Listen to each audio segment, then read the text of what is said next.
All aboard! Train leaving the station at one song, 2, 3, 4.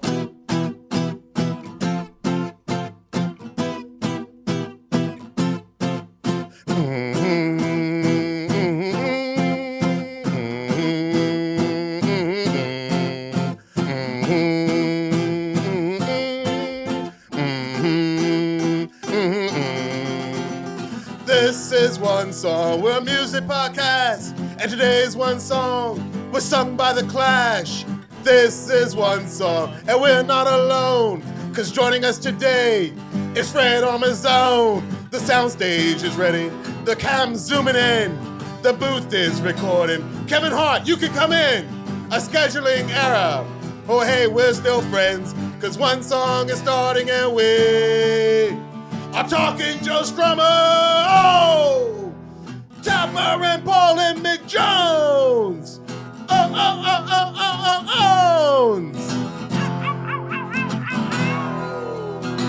yeah, like that.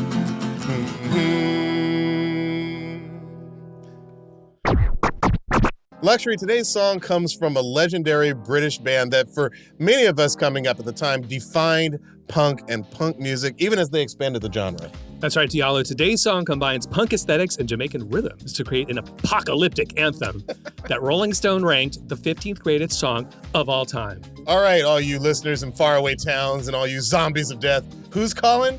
It's One Song, and that song is London Calling by The Clash. London calling to the faraway towns. Now war is declared and battle come down. London calling.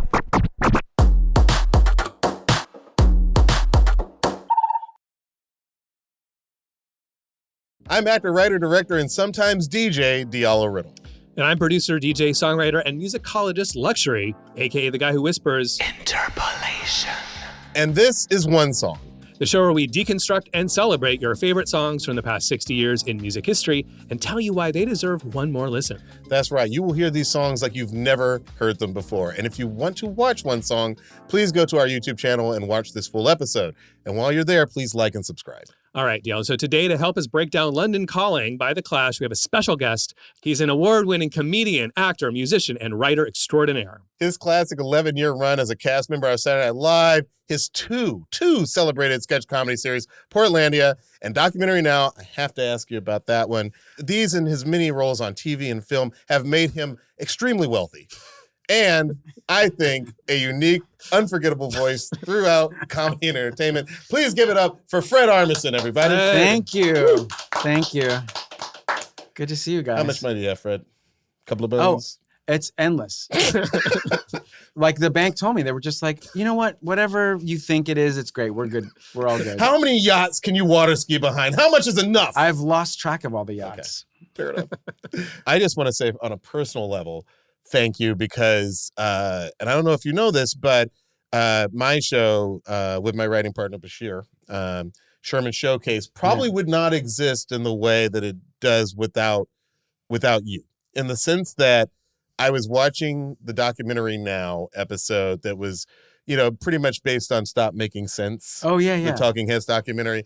And I watched that and I was just like, I didn't know that you could do this. I didn't know that you could do such a deep dive on something so that I know inside and out. I didn't know you could do this. So I called up Bashir that night and I was like, dude, just saw this episode of documentary Now.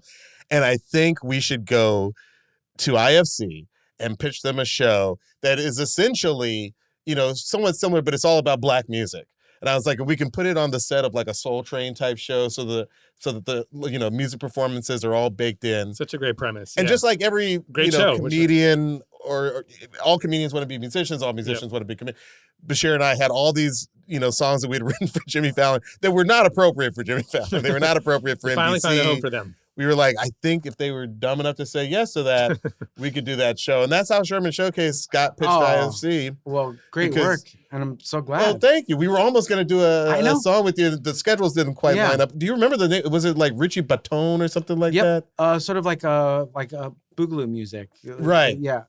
Tell us a little bit about what that is. There's just like this, there was this scene in New York of music that was like sort of Latin-based music, Yeah. sort of salsa, but a little funky a little bit. Mhm. And when is this, like the 50s? This is the 70s. No, 70s. Yeah. Okay. But yes, I just wanted to bring that up because I was just like, if you can do comedy for music nerds, there's a special fun and exhilaration when you can say, hey, here's something that's not about Prince or Madonna. Yeah. It's but people who love music who Right. recognize this will be like, holy shit, Yeah. you guys did what? Well, especially because when you're able to like get the nuance of musicianship, right? Like my pet peeve is when there's a music show or a documentary and you hear drums, but the snare is being played by the kick and vice versa when they just cut it Or to you the can just opposite. tell like they How do you even experts. make that mistake? It drives And me how is that crazy. not in our laws? You know, I'm like, that's a crime. How is an editor? I don't know. Man. You don't hear it. It makes It's your me, one job. It's Match your up the snare. majorly, and they're doing it for you. It's so Yeah. easy. Yeah, you can see it You can see it. and hear it. It's two senses are being used here. Incredible. It's really not okay. Sometimes it's opposite too. I'm like, wow, you just really flipped. Now you're trying to make me Yeah, mad. yeah. Gunk, gunk, gak, gak, gunk, you know, whatever. They're just trolling us. Yeah. Today, as we mentioned, we're talking about The Clash. Luxury, for the uninitiated, can you tell folks a little bit about The Clash? The Clash, one of the greatest punk bands of all time, but actually one of the greatest bands of all time. Yeah. The quick and dirty version of how they come together. There's a young gentleman called John Woody Meller. That's right. Mr. Strummer used to go by Woody until he changed his name, and then he would get pissed if you called him that. He was in a band called the 101ers in London in the mid 70s, actually early 70s. It's a whole squat pre-punk thing. They're kind of hippie-ish, in fact, until they play a gig with the Sex Pistols. And iconically meet the Sex Pistols manager, and they meet their soon-to-be manager, Bernie Rhodes. And it's at this other squat with Bernie Rhodes that they meet the unfortunately named London SS, which is another band in London in the mid-70s, consisting of, at the time, some soon-to-be legends like Mick Jones, who, by the way, was Jewish, like myself. So the London SS, we're not so sure about that. And also apparently living at this house was Paul Simonon, Terry Chimes, the original drummer for The Clash, and Keith Levine, who would go on to form PIL with Johnny Rotten, Tony James from Generation X, Brian James from The Damned. This is like all the This is superstars an incredible of punk rock. apartment. It's incredible. Incredible. Well, squat. And squad. yeah. Broken into house, we should clarify. The 101ers and the London SS basically merged to form The Clash, to oversimplify a more complicated tale. Their first couple records make them legends on the punk scene. We'll get into a little more of that a little later on. But then we get to their third record, London Calling, which is where we get the song we're talking about today. Before we get fully into this album and this incredible song, Fred, do you remember the first time you heard The Clash? Yes, I do. Because I grew up in Long Island, a suburb of New York City, Which suburb? and Valley Stream. Okay. And I wish I had a cool story of like, you know, I was rifling through the record store, you know, bins and you know, but like pretty much FM rock radio played The Clash. And there was Which song were they playing? They were playing London Calling. So a little bit of Train in Vain. So that's when I first heard them. But then I had a friend in high school who like also played me their first couple of records. And then I got lost in it completely. Lost in it completely. What grabbed you about them? What was it? Was it a song? Was it an album? Was it like a drive where one song was playing on the radio, on the cassette player or something that just like hooked you in? It was, for me, the sound of their voices. Okay. That's my honest answer. Because I'm trying to go back to that time. And obviously the drumming was great, but I wonder if that's something that like over the years I've sort of come to like adopt as like, hey, the drumming was great. I'm like, I think it's that like rock radio at the time had a lot of like, yeah, singing, like that, like, you know, this kind of singing that like didn't reflect what country the people were from. And I was like, oh, listen to those British accents. They sounded like, it made me like fantasize about being in England. I was like, what's London like? What must that be like? And to hear them sing like that, and also those melodies were beautiful. Yeah. Because they'd play, I know, Lost in the Supermarket. I was like, this pretty melody, Train in Vain. Song, yeah. So pretty. You love that song. I love that song.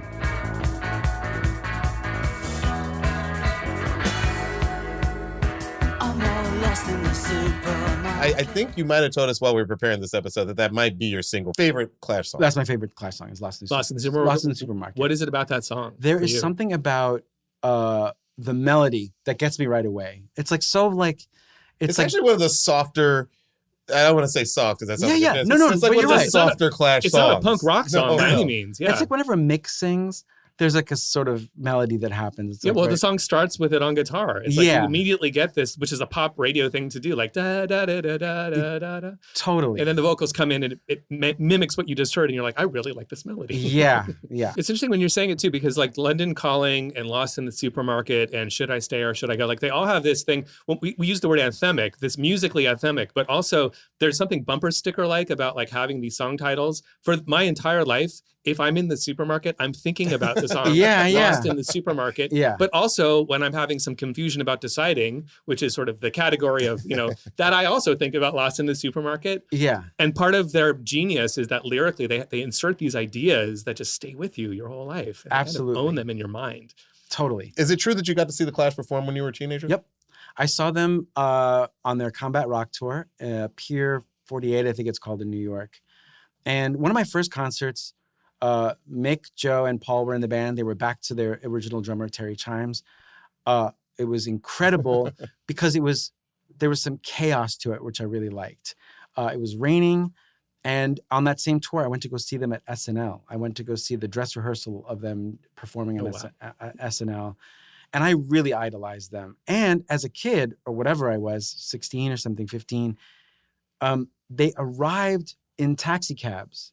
Sort of like, that was my first look into like...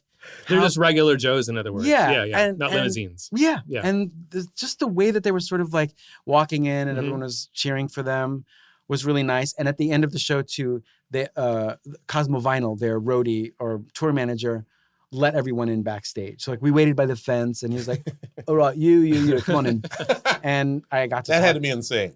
It was insane and really nice. Like they were so kind to their fans. And I got to talk to Joe Strummer and Paul Simonon. That's insane. You got to talk to Joe. Yep. And I don't even know what I was saying to him. I think I was talking as a teenager does, where you're not really saying anything. Like, and he looked at me just nodding in a way that's like, I'm just going to wait till he's done. That's really sweet. That's something about punk rock too that's important to mention. It's like the egalitarianness of punk rock, the ethos of like this, anyone can do this. The DIY, which we maybe take for granted now, it was new in the late 70s. Like musicians were like gods. They were in this limousine thing like we were alluding to. It's like, so for people to be normal and like kind of at your level, especially when you were a teenager, must have been amazing. Real impression. Like that's a immediate, and it's also like that I remember it so clearly. Right. Whereas if they just disappeared into their limo, it's funny how limousines really are symbolic of something, but they are. Can I ask you a quick question about that? Because in parallel, at some point, you're becoming a musician, right? Yes. Are you starting with drums? Are you playing in high school Starting bands? with drums, and the band I was in, we were called the KGB. That same friend of mine who introduced me to those records. Love that. The London SS, the KGB. Of course. So like of the times. We would try Clash songs. We would try Magnificent Seven. We tried Straight to Hell. Tried being because we're in high school, so we're just like Straight to Hell, famously sampled by MIA, right? For Paper Planes. Yeah. Magnificent Seven is my number one favorite Clash song. Really? Yeah, it's just my favorite because that bass line is so sick. Although it's technically it's kind of not really a Clash song because it's the Ian Dury and the Blockhead guys on bass, right? What is it about British bands? Yeah. Every time I find out about a record I love, it's always all these other people. Yeah. And I'm like, wasn't that your drummer? Like, yeah. No, he's not around. So we had, there's so much of that. Yeah. I just love that there is Ian Dury and the Blockheads going on within, because I think they also play on Rock the Casbah, according to later in life, Topper Headon says, actually, it was them all along as well. It was him and them. I have a feeling that that's them on Lost in the Supermarket. Really? Just the like musicality of it. The musicality of it, I'm like, a little better than. There's no proof of it, but I'm just a little bit like, there's something in there that's a little smooth. Above their pay grade. Yeah. Mm-hmm. Smooth. That's right. Yeah. Well, we'll probably find out in the comments. Who was actually on that. But just quickly, let's watch for them now. So comments, go crazy. Let us have. Oh wait. What? You don't know my mom. I wanted to connect to something else just in your career because the punk rock ethos as an idea, there's actually kind of like an orthodoxy, which you kind of play on in a lot of your sketches in Portlandia. And there's a little bit of this idea of like, there's actually rules that are like hard and fast, right? I wanted to know if that was something conscious that came out of your years playing punk rock or playing in Trenchmouth, your band. Right on the mark,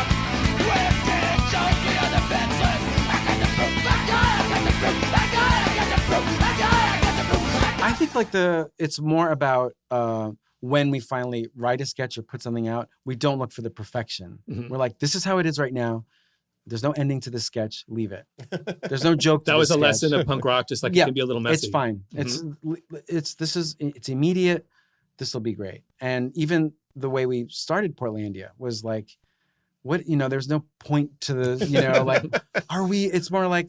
At the end, they crossed the border to Washington. Yeah. It's That was just not like, going to be the case. let's just let these sketches live as they are. So I would say that's most of it. Just because there's the great footage of you at South by and then interviewing Steve Albini, who's kind of famously at the time would have been like the standard setter for like what is rock and what is punk and what isn't. Yeah. And I love that you're sort of tweaking that a little bit by one of your sketches. Oh, yes. Yeah. I did a bunch of stuff with him and he was so nice to let me do that. We became friends right away. He obviously got the joke and it was sort of ribbing at this idea, but the fact that punk rock simultaneously has these ideas of freedom and a little messiness. Yeah. But then it kind of got concretized into like, it's not punk unless. It sure did. And I think that real punks kind of also fight against that as well. Mm-hmm.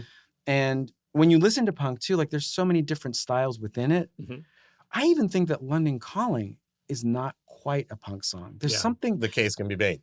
Because of that rhythm, whatever that, is that a shuffle beat? Yeah, it's a shuffle, right? It's a shuffle. It's got kind of like that Teutonic March vibe. We'll definitely get into it. I'm glad you brought that up too, because there are simultaneously several things happening in there. When we get into the stems, we'll talk more about it, but you're absolutely picking up on something that I hear too. Yeah, as opposed to those eighth notes. It's a little groovy. It's a little jazzy. I mean, it's jazzy. like literally a jazz groove. Yeah. I love that you would make the case that London Calling may not be a punk song by a lot of definitions. What do you think makes The Clash different from other punk bands? Well, so much has been written about them, and I'm going to try not to sound like all the stuff I've read, but it is the truth that like the fact that they went so deeply into dub music, not just a couple songs, deeply into it, to me, the fact that they wanted to experiment that much made them to me. But that said, I think that's what punk is all about in my book. It is interesting that this is one of those groups that, as iconic as they are, it is very easy. They can be divisive, like it can definitely be one of those things. Like when I was really young, like The Clash were cool. And then at some point I looked up in the 90s and it was like the least cool thing. Like everybody's just like, oh, that's like, that's not real punk, and then I feel like right. That's the punk orthodoxy thing that I was telling you about. Because by the strictest definition, once they started adding things that weren't just guitars and the fast tempos and the dub, we're going to talk a lot about that a little bit later, especially when we get to the stems, the reggae connection and the dub influences, all the Jamaica stuff. Because they also do ska and rock steady. So they're sort of like everything from the Jamaican island is like part of their music in a really interesting way. But you're right, the orthodoxy of punk, even on their first record, they're doing the dub songs, they're doing the reggae songs. And, I just thought of, we're talking about it, like not a lot of bands do that, but like Bad Brains, another DC band, one of my favorite. Are you a Bad Brains fan? I love them. They might be one of the greatest bands. They might be one of the greatest bands ever. Or like, completely agree. In a way, like maybe the best punk band as far as like when you hear them play, it's over. They're one of the greatest bands of all time, and they are Rastafarians, or at least HR, the lead singer was, and they're doing fast punk rock.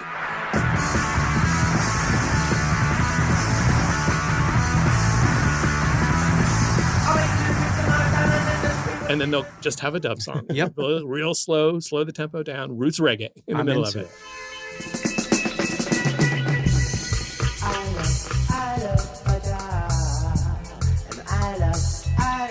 I mean, one of my nephew, who anybody who knows me, my nephew, there's an age difference between me and my brother, so we're the same age. My nephew is sort of like my brother, like, in terms of like our relationship. You know what I mean? And he was into punk like at a time when like to be black and on the punk scene, like everybody in the family was concerned about him. Like everybody was just like, does he worship Satan? It's like, no, that's not. That's not what punk music is really about. Does he beat up skinheads? Probably does that part. But what was interesting was that, like, like even I would be like, well, do you like The Clash? And of course, he was like reflexively like, no, I don't really. But now, like when we talk about it, we're older now, so it's just like there's a certain maturity that comes along. Where you're like, no, I think it's just one of those things where like The Clash were so famous and so known that like you couldn't be like admitting that you liked the Clash at the time. You know, I think that's some of what. Yeah, because they had a hit record too. Right. Yes. Yeah. People know them for Rock the Casbah. They know them for Should I Stay or Should I Go? That whole combat rock album broke them so big. And once again, it's that MTV effect that we've talked a lot about on the show where, you know, in the 70s, like you could be almost anonymous. But like by the time MTV is out there, like you had to look have like the something. look. Yeah. You had to have so many other things going on. And for so many people, especially those not living in New York or California, the Clash was punk for us. So, Fred, you famously did a sketch on Funny or Die where your very good friend Ian Rubbish interviewed the Clash. How did that come about? The Clash put out this box set of all their whole discography. And it was like a box that looked like a boombox. And everything was in there. But they didn't want to do the traditional promotion for it. They wanted to do something simple, and they just wanted to do one thing basically. So they approached Funny or Die to do something comedic, and they got a hold of Ian Rubbish, who was like a sort of a made up version of. He's modeled after a couple of people, right? Yeah. He seems like a composite of like, is he Mick plus Ian Dury plus maybe Johnny Rotten? Yes, little Johnny Rotten. There's some Joe Strummer in there too. Also in there. Okay. There was enough of a mix of people in there that it made sense to them. So this was recorded at Electric Lady Studios. Electric Lady Studios, New York City, where the Clash recorded. We're gonna talk to them and about them and maybe play a bit of music. Who knows? That's what punk's all about, isn't it? Not planning nothing. Which is huge. I love the story about you visiting Electric Lady and just pointing and be like, that's where Sandinista was recorded. That's me and my friend Kenny, the same guy who introduced me to those early Clash albums. We would go to the Village to look at the studio. Just the doors. The door. Like, whoa, a door. And it just worked out. I had already done, that sketch had already existed on SNL, and they saw it, and there we were, all hanging out. Before we move on, Ian Rubbish, you're still in touch with him. Yes. He's really gone right wing, hasn't he? In the last, he was very pro Brexit, I heard. It's more that anyone who interviews him, he'll do the opposite of whatever they're playing. Wow. So if someone says, "Hey, you're really right wing," classic. He'll he's a hippie. That is so punk. Yeah, that is so punk, man. No interview goes well. Defiance, just the defiance. Always. I won't do what you tell me. Yeah.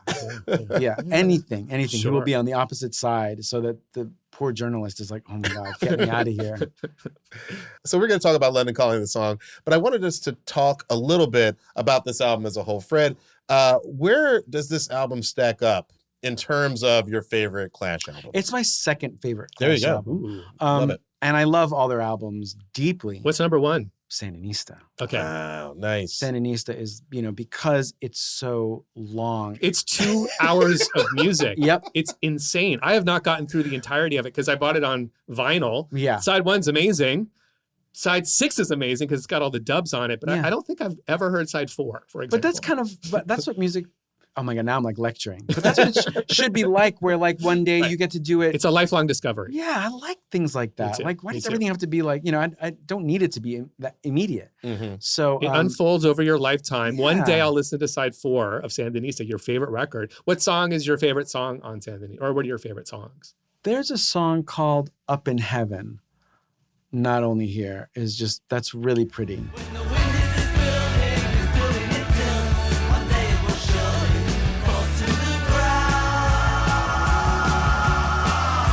But what's interesting about that song is that there's a line taken from a Phil Oakes poem. So he gets a co-writing credit on that. The line, the Alianza dollars are spent, that's from a poem by Phil Oakes. I hope I'm saying his name. I had no idea. Yeah, no, I knew that all along. That's great. Yeah. But what is that first word? Alianza? It sounds like a Italian corporation. I have no idea. Because every time I listen to it, I'm like, when you hear lyrics and you don't even think about what they are. Like, this sounds like nonsense words to me, but whatever. Never did I know that it was a We're going to talk about that because that is a big thing with me and London Calling. You could not tell me that I didn't know all these lyrics, but when I looked up the lyrics, when I had the lyrics in front of me this week, some discoveries were made. Oh, that's what he said? I just thought I knew some of these lyrics, and I'm not mad at some of the lyrics I came up with. We're also going to talk about the Joe Strummer's tendency to somehow throw in lyrics from other songs, which makes its way into London Calling as well. Oh. If you've ever wondered about the mystery of how that song ends, it will be revealed soon. What's your favorite Clash album? I love Sandinista, but as I just disclosed, like I haven't heard the entirety of it. But Magnificent Seven, my favorite song, opens the record. But my favorite record that's like internalized, like is London Calling. Nice. I know the record so well from just having listened linearly in my life, but it's one of those things that like, I think my interest, it's so long, it's like an hour or whatever. My interest does wane around song 17 or 18. So I don't know what's going on. And then Train in Vain comes in and we end on a strong note. Yeah, I mean, I love Four Horsemen. We love, I'm not sure I know the song I'm Not Down. Oh, I'm Not Down is really good. Is it good? Okay. I think I'm always fast forwarding from Four Horsemen, which I love, to Train in Vain, which is amazing. Great way to end the record. But you're saying it's worth sticking around? It's one of those optimistic songs. It's very Mick Jones. Okay. But I can see that like it's well covered in Working for the Clampdown, the feel of it and everything. Okay. You're Okay Missing It. And Four Horsemen, I don't know that well. Four Horsemen. Yeah, I mean, I know it, but okay. But I don't. I am petering out by there, so maybe I've only gone. I don't halfway linger through. on it. I'm not like no one's lingering on that. Yeah, everyone in the back of their head is going, "Train in Vain is coming." Yeah, exactly. Let's get there. Let's get there. Yeah. No one's like, you like the Clash? Yeah, Four Horsemen. That's not the Four Horsemen band. Oh, are you kidding me? No disrespect to that song. No, it's an incredible album. Right, but it's a terrible, terrible song. Right. It's a little bit of disrespect to the song, but you're not saying it. I am. So I'll take that. My God! Now it's in the edit. Get it out of this edit. It's going into the trailer for this episode. No, out. Please, as a viewer, fast forward. Okay, wait. What are your top three? You have to name them. On the album? Yeah. Lost in the Supermarket. Number one. You need that. Train in Vain. Okay. We can only pick one for number three. And I got to tell you, I'm always moved by London Calling. I love that. I'm always. It's one of those songs, Take a Walk on the Wild Side or Walk on the Wild Side, where you leave it on. You're just like, oh, come on, I gotta listen. Doesn't matter how I heard it a million times. Played out it is or whatever. 1,000,001 times now. One of the things we try to accomplish with this show is we try to place you in the studio. Yeah. And we try to help you like imagine like, did the people? Because I always wonder this: did the people when they were recording it, did they know they were recording the classic? So often they didn't. Yeah. So often the song that we know and remember was like, oh yeah, we worked really hard day and night on these 11 songs, and then that last song we just cranked that out in 2 hours, and then that's the song that put all our great kids through college. You know what I mean? Yeah. Like it's insane. Everybody Wants to Rule the World. I think that was I think they almost didn't put that on the album. He hated it. Roland hated the song. Yeah. He had no interest in it. That was garbage, and the rest of them were like, no. Please keep working on this one. Head Over Heels, by the way, was broken. It was just the instrumental broken. And people liked it so much, they're like, "Hey, we should probably write some lyrics." Let's turn this little interlude into an actual song. Yeah, so wild. Yeah, I'll go real quick and just say that I'm an outlier, but I'm happy that we've named 3 different Clash albums. For me, Give 'Em Enough Rope. What? Believe it or not, the second record it is a fine record, and I think it is because it is the first album of theirs that I actually purchased. Okay, it's the first album for whatever reason. I don't know if it was on display at Amoeba Records or whatever. I'm in my 20s by now. I was a casual listener to the Clash, but I'll never forget the first time I put the needle on the record. I heard "Safe European Home."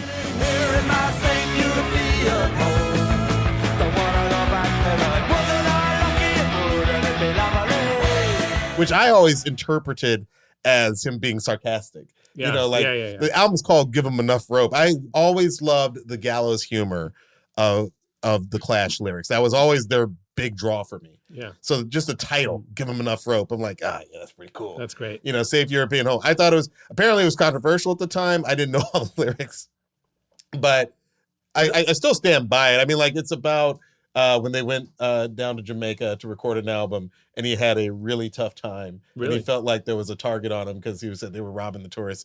But I always took it as I don't know that story. So "Safe European Home" is like, get me back on that airplane. He's like, get me back to London. Yeah. But believe it or not, one of my absolute favorite songs of all time is on there, and it's "Julie's Been Working for the Drug Squad." Oh, you love that song. I truly do. I think that song is so hilarious. I didn't know that it was based on like some real arrests that had taken place in the news. So like, he's really just reading the paper. He's almost like your character for SNL who like reads the paper. He's like, my favorite, by the way. Oh, come on. Like that thing. Yeah. He's kind of doing that. But sooner or later, her new friends realize that Julie's been working for the drug squad. That Julie's been working for the drug squad. That is so Ramones in lyrics, but then the music is like this sort of loungy. Yeah, like, kind of jazzy. It's a little rockabilly, but you know what? The thing I love about it is the humor of it all. It's like there's a running theme. Kids, close your ears. My kids listen to the podcast. There's a running theme of "you're fucked" in so many of my favorite Clash moments, and this one is dripping in them. Yeah, it's just like you're having a great time, but your friend over there being quiet is working for the DEA. That's so interesting. It's going to come into play as to why London Calling is one of my favorite songs of all time. I can't wait to get into it. Folks, we're going to take a quick break, but when we get back, we're going to hear the stems. We are going to debate the lyrics of the song and their meaning, and also we're going to get inside Fred's head and find out what song changed his life when we get back.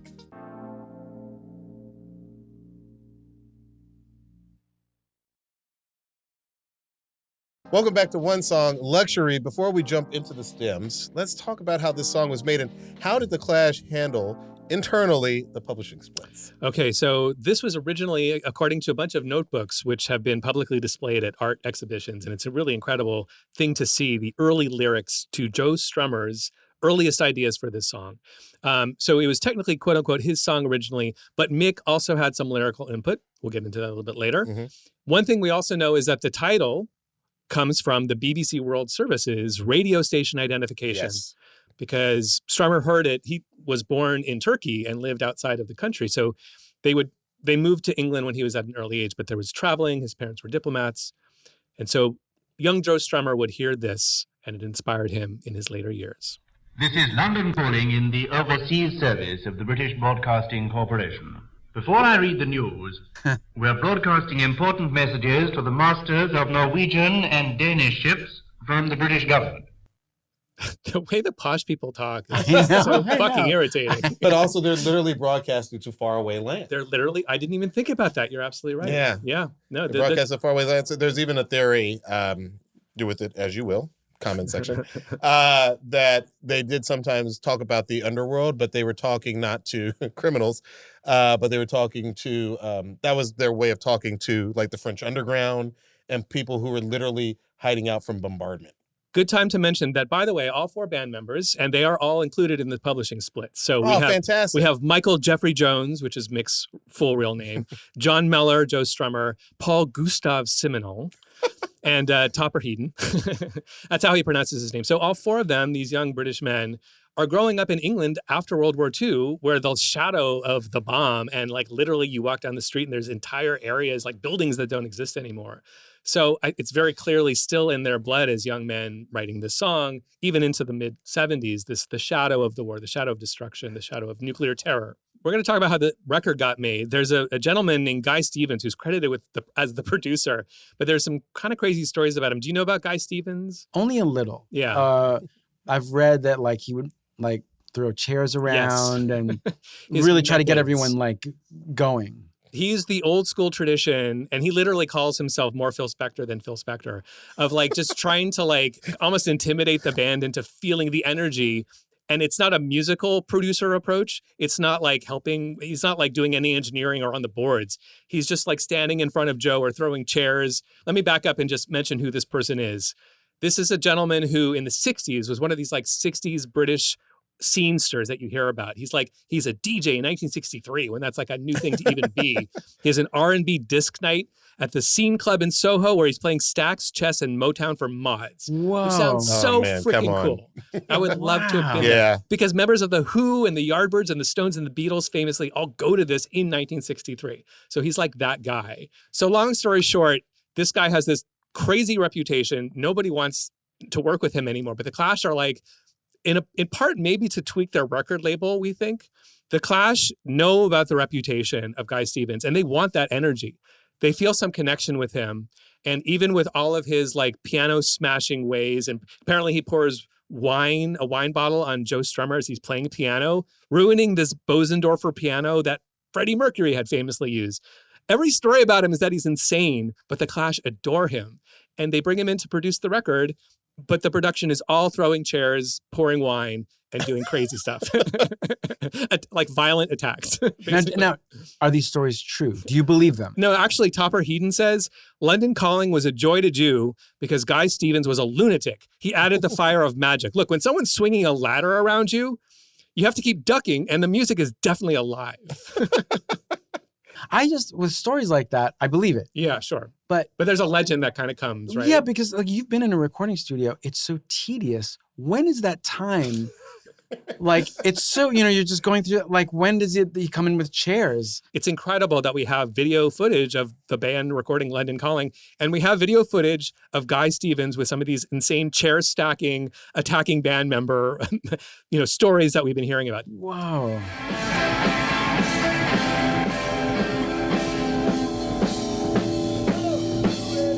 All right, let's get into the stems. Okay, well, this record was recorded in a former church in North London, and the actual recording engineer, because Guy Stevens did nothing useful in terms of actual recording of music. He brought the wine, he threw things at people. Bill Price is an unsung hero of this episode, the actual engineer and studio manager who made sure we can hear the songs that they composed and recorded. So let's start with the drums. I've never heard stems from this song, by the way. I just want to say there are so many ways to find stems of other songs, and this one has never come up. So I've never heard these tracks separated. You will never hear the song the same way. Topper Headon, start the song, my friend. And notice right now, we don't know. This could be straight eighths. We got little tom overdubs. You can hear he's still playing that. So those toms are overdubs. That's a tom overdub, right? Yeah. And one more, and then we get the fill.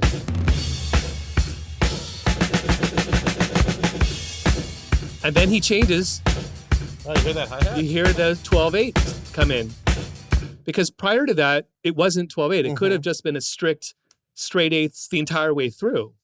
I thought this whole time that it was I thought he was doing a shuffle beat with his right hand. Now he's doing like that hi-hat. You are right. He does that a little bit later, and he goes back and forth between those two. I see. Okay. 1979. Boy, they had it dialed in. Yes. They took all the 60s and 70s to get it right. Now that's what a drum set. That's what rock drums should sound like. Yeah. I just feel like that's a sweet spot of like, we figured it out. Leave it. Yeah. But it's not so mechanical and, computerized yet. Like it's like it's as good as it's going to get in the analog period. Nice microphones that are set up by a competent engineer, Bill Price in this case, dialing it in with your ears, the drummer's choice of drums and how he plays. That's how you get a good drum sound in 1979. Yeah. Like it's almost like a farewell to like great drum sound. Nothing, no offense to the 90s. I'm just saying that, or the 80s. Then they figured out, let's make it sound bigger and let's add reverbing snare like the classic 80s rock drums. Right. That's what I mean. Right. Like, it's great for its time, but I'm just like, that is such a beautiful spot of drumming. Right. And knowing that this is taking place in an old church, I kind of hear that too. Like it's a big room sound. They might have added some reverb, but it's probably also room sound that we're hearing about, ambiance. He does indeed switch to what you were asking about. I'll play for you where that happens, and then I'll show you where it is by adding the vocals back. Now don't look at us.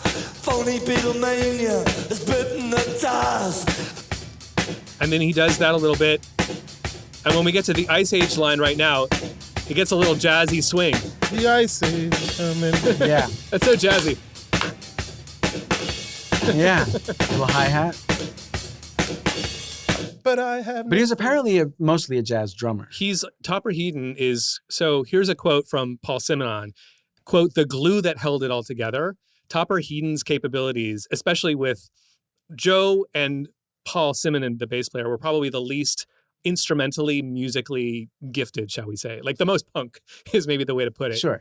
Mick Jones is incredible. When we get into his parts, I didn't realize how much is happening in the guitar of the song. And Topper Headon, to this quote from Paul Simonon, because he had the background in jazz, like you said, the ability to switch genres. I'll show you how that plays into this song actually right after this, but he was able to make decisions that were really subtle. Let's go from Marshall dun dun dun dun to let's make it a little swingy. Yeah. That's really his choice that's doing it. In fact, here's an alternative universe where he doesn't do that. Here is if the song just had straight eighths, what would it sound like? What is this?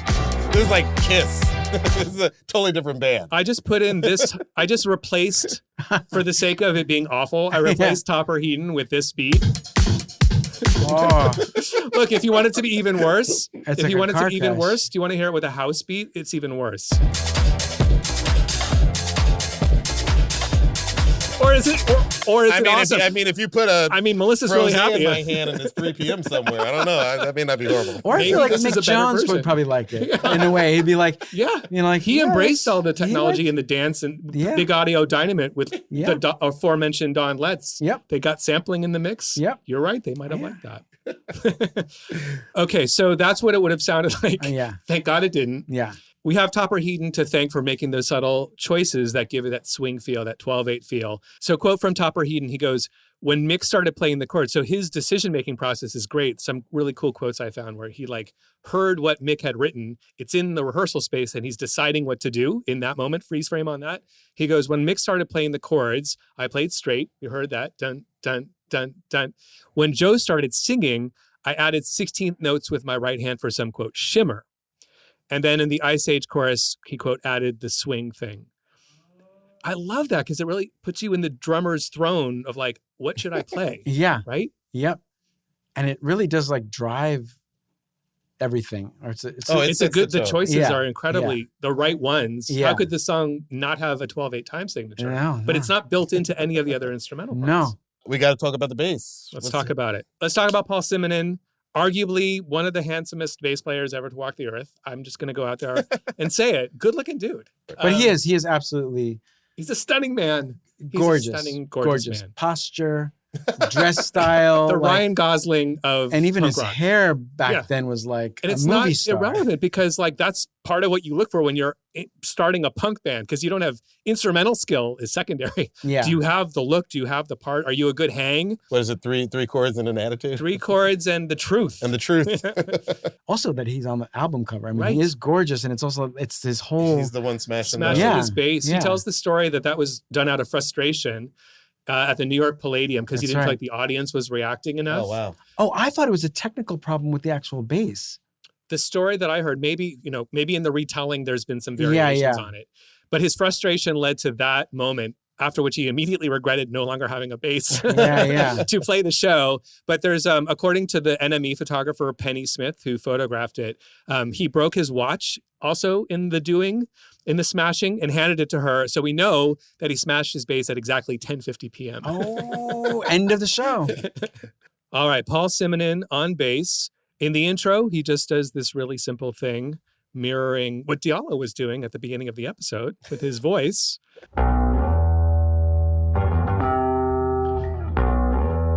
Then he goes down. So he does that during the dun, dun, the insistent dun, dun intro. We don't know what time signature we're in yet. And then once we get to the verse, and I'll play just the bass and then I'll add Topper's drums, he launches into this now iconic bass line that sounds like this. You hear the bounce too.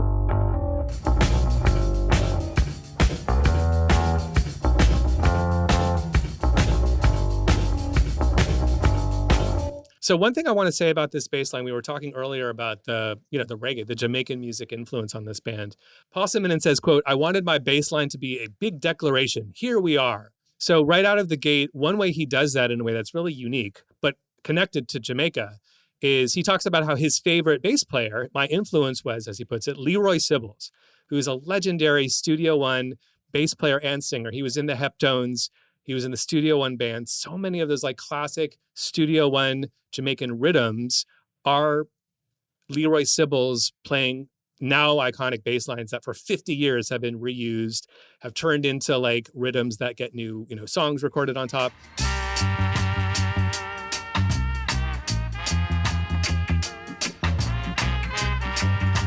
Leroy Sibbles is one of the greats. And one thing that struck my ear is the use of space and syncopation. He waits to play some of the notes. There's this noticeable gap. So he plays on the downbeat. I'll play it again. Space.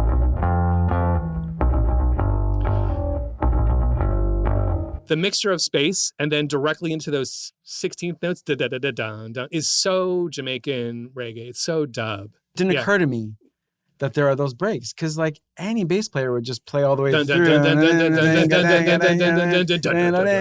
Keep that bass going. Make sure that hum is underneath. Glenn Matlock, Steve Jones, Sex Pistols, Sid Vicious. It'd be dun dun dun dun dun dun dun dun dun dun dun. Yeah. But this one, it's almost like little breaks. Let's hear what happens when we replace Topper Heaton's 12/8 drums with a 1-drop beat. The same bass line that Paul Simonon was inspired by Jamaican dub.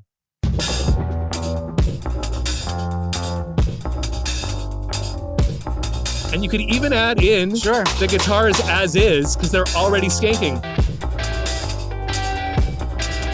They're already skanking. Totally works. Little Andy Summers. It's so. I'm so glad you said that. It is so Andy Summers. That is the Police's formula. Yeah. That is exactly the Police's formula. Yeah. That's so funny. Isn't that crazy? Yeah. That worked. It's everything on top of the drums is a Clash song, a punk song, a punk, whatever you want to call it, a post-punk song. Yeah. But the second you drop those drums into what Stuart Copeland would do, the 1-drop from Jamaica, we just made the Clash into the Police. Yeah, we did. So we apologize. We apologize because now Sting gets a split. We know this. Oh, damn. We know that Sting gets 80%. We got to hear the guitars. I've been waiting for this. Mick Jones, strummer. What do you got? It's mostly Mick Jones, but not exclusively. Mick says he wrote the music to fit Joe's lyrics, and he wanted his guitar riff to have, quote, the urgency of a news alert. We'll get into the lyrics in a little bit when we hear the vocals, but clearly so much of what's happening, this is a song about bad things in the news. So, and with the BBC-inspired introduction of it all. So that guitar riff, especially at the beginning, is like, this is coming at you like a news alert. Let's listen to that Mick Jones guitar line with that in mind.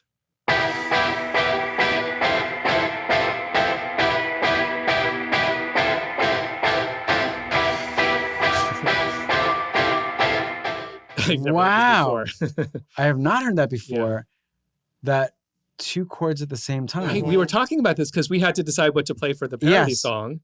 Now Only you're now. isolated. Yep. There's 2 different chords that are rubbing against each other. It's an E minor and an F major 9 maybe. Yeah. And it sounds crazy isolated. Like, oh, that sounds wrong. But it works. Clearly works. Wow. But the lead chord, I guess we'd call it, is still at E minor. Yeah, I mean, I think what's going on, and I'm not a music theoretician, but part of the beauty of this moment is, Mick is bringing a little more musicality than the rest of them, and maybe Topper is, but like, they're also bringing the ethos, like you said, of like, hey, this works, let's go with it. Yeah. This technically shouldn't work on paper. No, Bach would never necessarily compose like... Eat it, Bach. Yeah, eat it, Mozart. Yeah, because they sucked. But Mick is overdubbing a bunch of guitars, and obviously the tension that's building, that's coming from this, is heightened by the fact that you have 4 E minors in a row, and then 4 more coming from one guitar, but the other guitar is moving to this F. It's bizarre. It's still musical though. It's still musical. There's the tension. It's the tension, exactly. You're listening to it even now.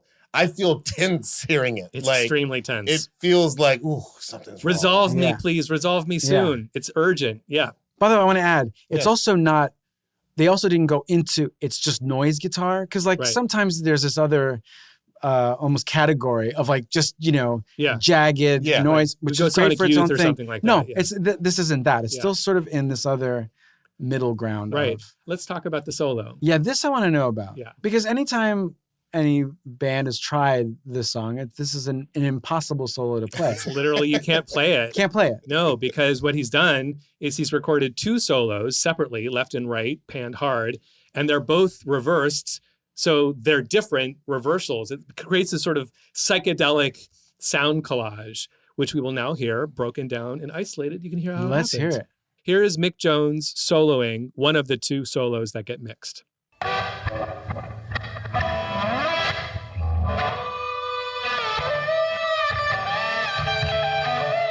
This is almost like what the solo feels like it is. Yeah.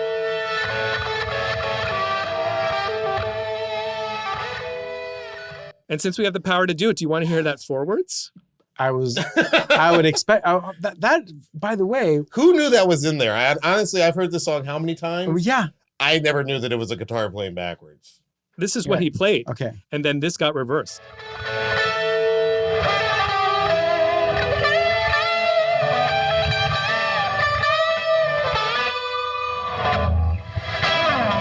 That's much simpler than I actually expected it to be, Yes. based on what was backwards. Yeah.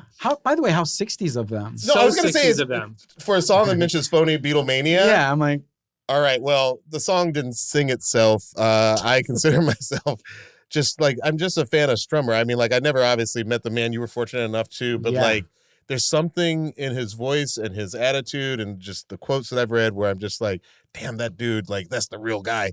So I want to talk about the vocals on this song. I want to talk about the lyrics. And we're going to play you his isolated vocals. Let's jump into it. Can you just start us off with verse 1? London calling, now don't look to us. Phony Beatlemania has bitten the dust. London calling, see we ain't got no swing except for the ring of the truncheon thing. There's so much to unpack here, and unfortunately, this is not a 2-part episode. But I just want to say that there's some people. I remember a quote from your mom talking about Chevy Chase and how, like, you could just look at Chevy Chase and his face was funny. He was spending time with your mom? What's happening here? oh yeah, they're old friends. Oh my goodness. That's a 3-part episode. Yeah. But Different here's the thing. college days. I think that it's so, like, I can't hear Strummer without sort of like laughing a little bit. Like, there's so much comedy to me in this. Like, now don't look to us. Like, there's something so funny about just even, he sounds like the wonderful drunk at the bar who's sitting next to you, who has everybody cracking up. You know what I mean? Like, and the fact he's like, don't look to, because it's like, it's a nice line, it's a nice lyric that could stand in for any situation. Like, hey, don't come for me to help. But also, like, he's singing about the Clash. Like, this is their 3rd album. And after give him some rope, like, there is some talk about, like, oh, has punk already dead? It's like only 1979, but like there's talk like that. Yeah. And he's like, hey, don't look to us, because that phony Beatlemania stuff. Bit in the dust. All you guys who were coming to the early punk shows saying this is the next big thing. Yeah. Like, we're almost going. There's so much Jamaican influence on this album. He's almost like, hey, we're not even necessarily a punk group by your narrow definition of what is punk. Yeah, that's right. That phony Beatlemania stuff, you can kick it. Yeah. But then he also follows that up by saying, hey, we ain't got no swing except for the truncheon thing.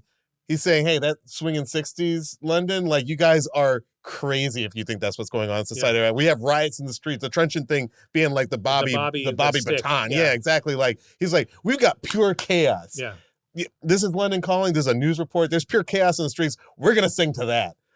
Like I said, there's almost too much on it to unpack. That's a great analysis, yeah. But I didn't know that about what is a truncheon? It's the short stick carried by the British police. Yeah. And there were all these riots, happening in the streets at that time. The economy is collapsing. I mean, honestly, when I hear London calling today, like, I kind of feel like America's feels a little bit like where the Brits were in the 70s, because, like, the economy sucks. Way too real right now. People are angry. Yeah. If you're going to try and sell punk, it's like this new Beatlemania thing. Well, guess what? We're not living in the time of, like, an expanding economy like we were in the swinging 60s, that London is famous for. No, this is London 1978, 79, and that's just not where we're at.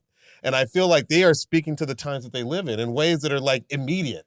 And, like, as like, the guitars are tense and they are tense. That's why I love this song, and it's one of my favorite songs, because it carbonates something in me, because I'm like, oh, there's something going on outside. Like, look out your windows, get on, like, look on your phones in a good way. Like, there's stuff happening, and I want artists nowadays to put more of that. You don't have to get out there and do a diatribe, but if it's done well and done with humor, because I do hear the humor in these lyrics, it can be compelling and fun. Yeah, it's true. We don't have we sort of take for granted, like, there was an era where political music or music was political, or it was a common thing that you just took for granted, whether it was the 60s and the Bob Dylan and the Joan Baez, or I used to love Public Enemy. In the punk era, or totally. Public Enemy. It's sort of like, we sort of, I can't think of anything super political right now. No, in fact, people get mad. Yeah. If someone comes out as, like, being political lyrically. And they'll find something that is considered political on a dime. There really isn't anything there to speak of. Yeah. But this song also comes out of, basically the story that Joe tells is, quote, I read about 10 news reports in one day, all calling down all these plagues upon us. So they're coming from a place of paranoia because the flood of the news. Right. But then the specific line that I thought was interesting, London is drowning and I live by the river. Okay, this is my lyric. This is your lyric? Okay. This is my freaking lyric. This is the one that snagged me from the time I heard it, and I love it. I love it. I love a gallows humor. Yeah. Gallows humor. He literally says, the ice age is coming. Yeah. The sun's zooming in. Meltdown expected. Think about nuclear meltdown. The 3 weed is Mile growing Island, thin. yeah. Engine stopped running. There was the gas crisis, but I have no fear. Oh, is he going to give us something to make us feel Something better about all upbeat? this? He says, because London is drowning and I live by the river, meaning I'm going to be the first to go. Yes. I'm truly fucked. I am doomed. I love it. Because Mick Jones had literally read an article that said the North Sea might rise up and push up the Thames, flooding the city. And Joe Strummer lived near the Thames. It was very literal. I was line is actually disappointed to extremely find literal. out that he lived by the river because Yeah. I thought it was a perfect analogy as was. Can we hear that chorus? No Let's- analogy. Absolutely hear the- literal. let's hear the chorus real quick. It's both. It's both. Engine stop running, but I have no fear, cause London is drowning. I live by the river. It's so musically perfect, the line, live by the river. The way it drifts off, live by. I wish for that luck. Imagine writing a song. With that perfect It just of a line. falls, yeah. Dude, it doesn't rhyme. It doesn't Yeah. rhyme. Yeah, with there's what no comes rhyme, before but it. it's perfect. And apparently part of what made this song so interesting fact about this song is it's one of the first ones they recorded, but it was perhaps the only one they recorded without the vocals complete.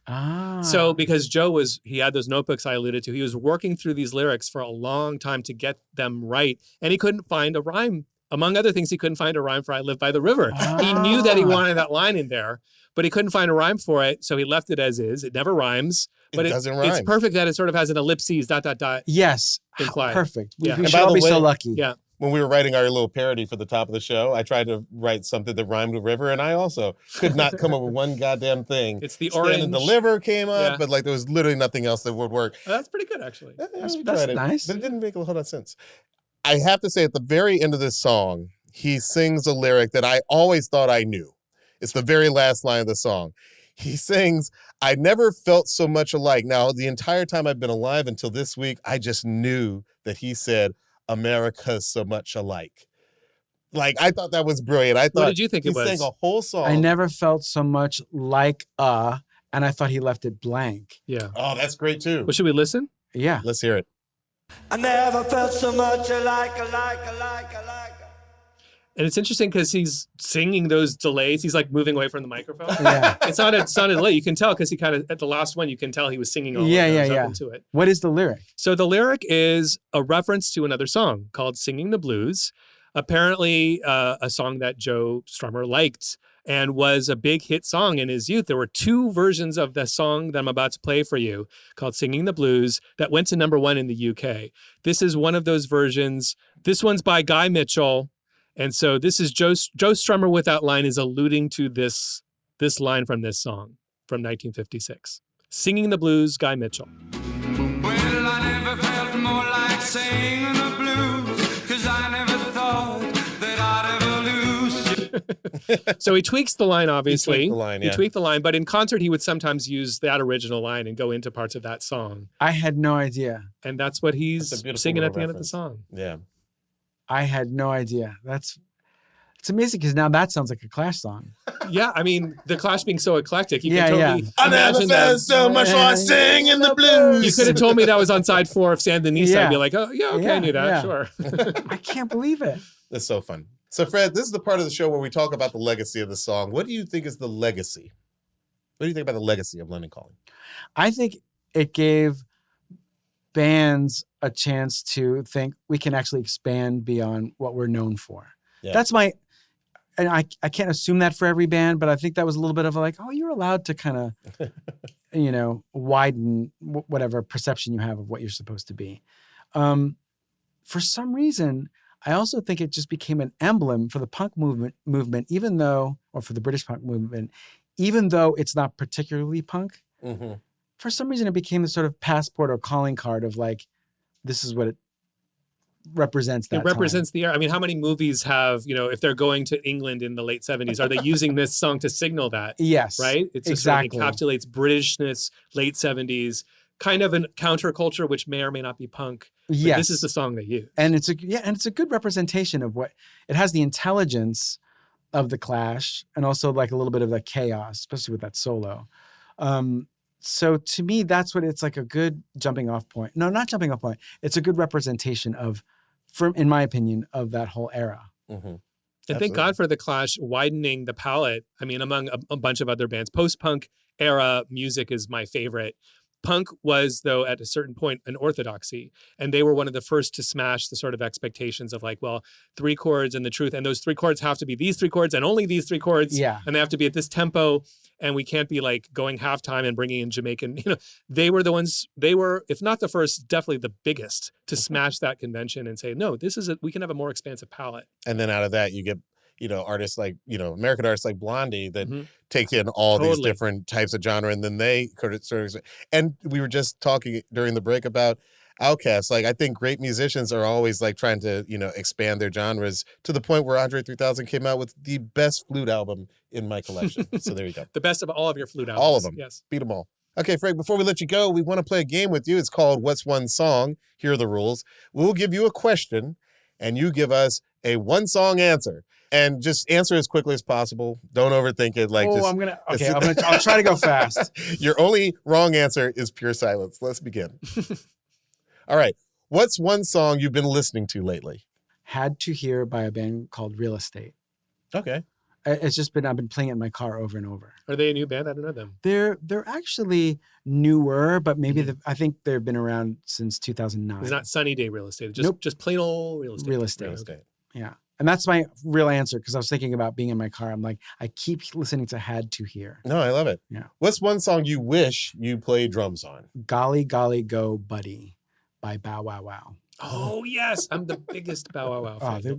The drumming that's the first thing that came to, I was like, I wish. Barbarossa. Dave Barbarossa. Dave Barbarossa. Yeah. Insane. Those got a lot of Burundi classic beats. Yeah. drumming. Yes. Timbales on I there. can't do that. It's got this sort of swing quality that like you have to really. It's like relentless. Great call. Love that song. They did I Want Candy. I'm Yes. not crazy, right? Yeah. Mhm. So like he did an amazing job. He did That band's insane output is so drums. underrated. They Yeah. are all monster Agreed. musicians. That bass player Is Gorman Barbarossa and what was the guitar player? Matthew Ashman. Matthew Ashman, who died really young, right? Yeah.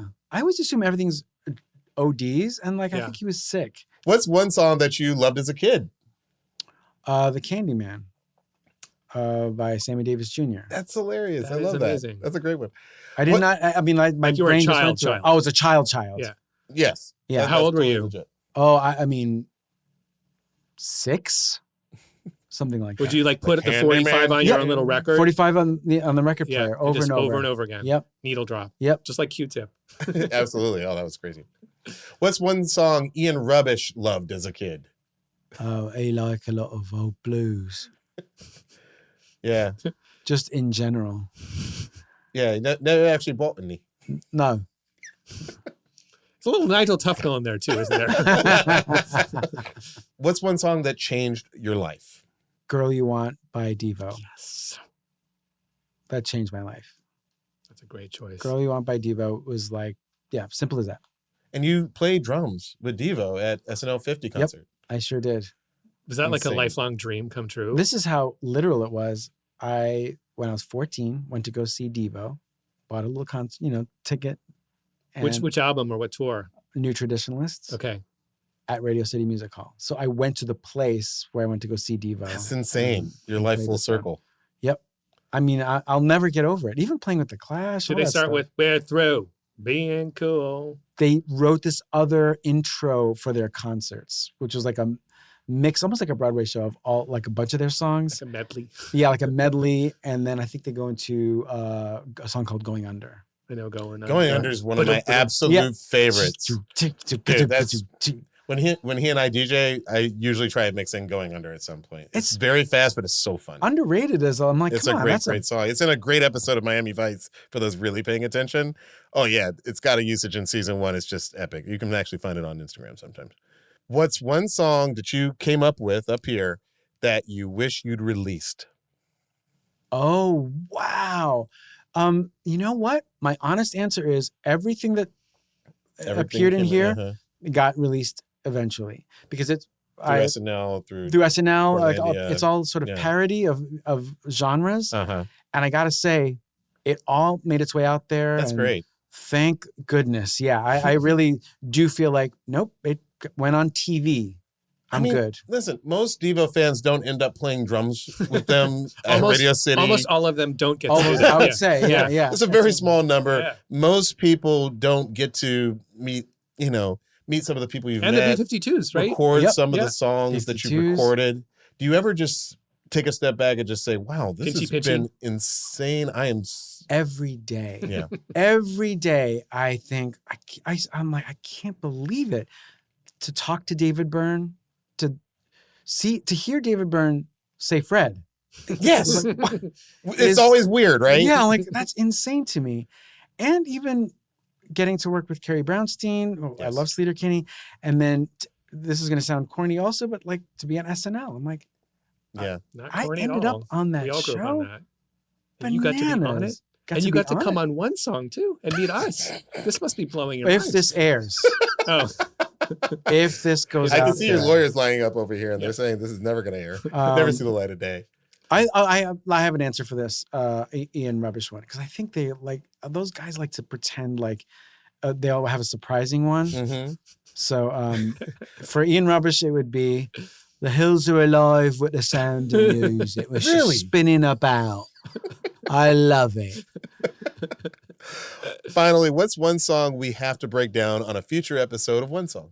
The Ballad of Dorothy Parker. by Prince. Prince. Is that Black Album? That's on close. Double.